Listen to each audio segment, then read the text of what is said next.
আসসালামু আলাইকুম। আবারও বাংলাদেশ পুলিশ বাহিনীতে বিশাল এক নিয়োগ বিজ্ঞপ্তি প্রকাশ হয়েছে। পদের নাম, বয়স কত থাকবে, কি যোগ্যতা থাকতে হবে, কিভাবে আবেদন করতে হবে, আবেদনের শেষ তারিখ এবং বেতন কত, কারা আবেদন করতে পারবে, এই সম্পর্কে খুব সংক্ষেপে বিস্তারিত আলোচনা করব। চলুন শুরু করা যাক। আবেদন শুরুর সময় ১ অক্টোবর ২০২৪ তারিখ সকাল ১০টা থেকে আবেদন করা যাবে। আবেদনের শেষ সময় ১৫ই অক্টোবর ২০২৪ তারিখ রাত ১১টা ৫৯ পর্যন্ত আবেদন করা যাবে। শিক্ষাগত যোগ্যতা, এসএসসি অথবা সমমান পাস প্রার্থীরা আবেদন করতে পারবেন।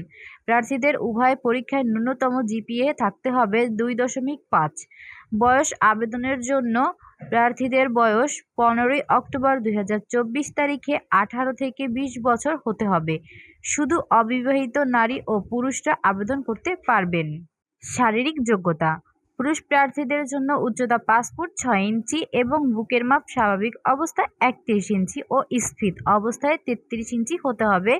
তবে উপজাতীয় এবং মুক্তিযোদ্ধা কোটায় পুরুষ প্রার্থীদের জন্য উচ্চতা ৫ ফুট ৪ ইঞ্চি এবং বুকের মাপ স্বাভাবিক অবস্থায় ৩০ ইঞ্চি ও স্ফীত অবস্থায় ৩১ ইঞ্চি হতে হবে। নারী প্রার্থীদের জন্য উচ্চতা ৫ ফুট ৪ ইঞ্চি হতে হবে। তবে উপজাতীয় এবং মুক্তিযোদ্ধার কোটায় নারী প্রার্থীদের জন্য উচ্চতা ৫ ফুট ২ ইঞ্চি। প্রার্থীদের ওজন, উচ্চতা ও বয়স অনুযায়ী নির্ধারণ করা হবে। বেতন ও ভাতা ৬ মাসের প্রশিক্ষণ চলাকালে পাওয়া যাবে পোশাক, থাকা, খাওয়া ও চিকিৎসা সুবিধা। পাশাপাশি প্রশিক্ষণকালীন সময়ে প্রতি মাসে প্রশিক্ষণ ভাতা দেওয়া হবে। প্রশিক্ষণ শেষে নিয়োগপ্রাপ্তদের ২০১৫ সালের বেতন স্কেল ১৭তম গ্রেড অনুযায়ী বেতনক্রমে হবে ৯,০০০ থেকে ২১,৮০০ টাকা। বাছাই পরীক্ষা, শারীরিক মাপ ও শারীরিক পরীক্ষা নেওয়া হবে। প্রার্থীদের নিজ জেলার পুলিশ লাইন্স ময়দানের নির্ধারিত তারিখের উপস্থিত হতে হবে। প্রয়োজনীয় কাগজপত্র সহ চাকরির প্রার্থীদের সঙ্গে রাখতে হবে কর্তৃপক্ষের অনুমতিপত্র, শারীরিক মাপ, পরীক্ষার বয়স, উচ্চতা, বুকের প্রস্থ ও ওজন ঠিক আছে কিনা যাচাই করা হবে। এরপর অংশ নিতে হবে দৌড়, jumping rope, climbing, push up, dragging এ। পরীক্ষার্থীর উত্তীর্ণ হলে রেজাল্ট পুলিশ সুপার পরবর্তী পরীক্ষার জন্য প্রবেশপত্র ইস্যু করবেন। একই সঙ্গে তিনি লিখিত পরীক্ষার কেন্দ্র নির্ধারণ করে প্রার্থীদের জানিয়ে দেবেন। লিখিত, মনস্তাত্ত্বিক ও মৌখিক পরীক্ষার সময়ে প্রবেশপত্র সঙ্গে আনতে হবে।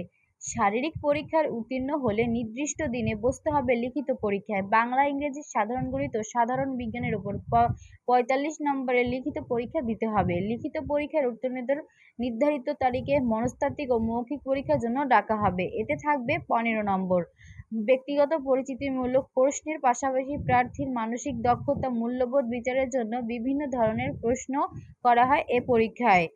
বাংলাদেশের যে কোনো স্থান থেকে অনলাইনের মাধ্যমে আবেদন করতে পারবেন। সম্মানিত ভিউয়ার, আপনারা যারা উক্ত নিয়োগে আবেদন করতে আগ্রহী, আপনারা চাইলে আমাদের হোয়াটসঅ্যাপ গ্রুপে জয়েন হতে পারেন এবং ঘরে বসে শুধুমাত্র তথ্য দিয়ে চাকরির আবেদন সেরে নিতে পারেন। আমাদের হোয়াটসঅ্যাপ গ্রুপের লিংক প্রথম কমেন্ট এবং ডেসক্রিপশনে দেওয়া থাকবে। সম্মানিত ভিউয়ার, আপনারা যারা সম্পূর্ণ নিয়োগ বিজ্ঞপ্তির পিডিএফ ফাইল দেখতে চান অথবা পত্রিকা পেতে চান, তবে আমাদের হোয়াটসঅ্যাপ গ্রুপে জয়েন হতে পারেন। আমাদের গ্রুপে প্রতিনিয়ত চাকরির নিয়োগ বিজ্ঞপ্তি পিডিএফ ফাইল সহ দেওয়া হয়। এতক্ষণ সাথে থাকার জন্য ধন্যবাদ। দেখা হবে নতুন কোনো ভিডিওতে। ততক্ষণ ভালো থাকুন, সুস্থ থাকুন। আল্লাহ হাফিজ।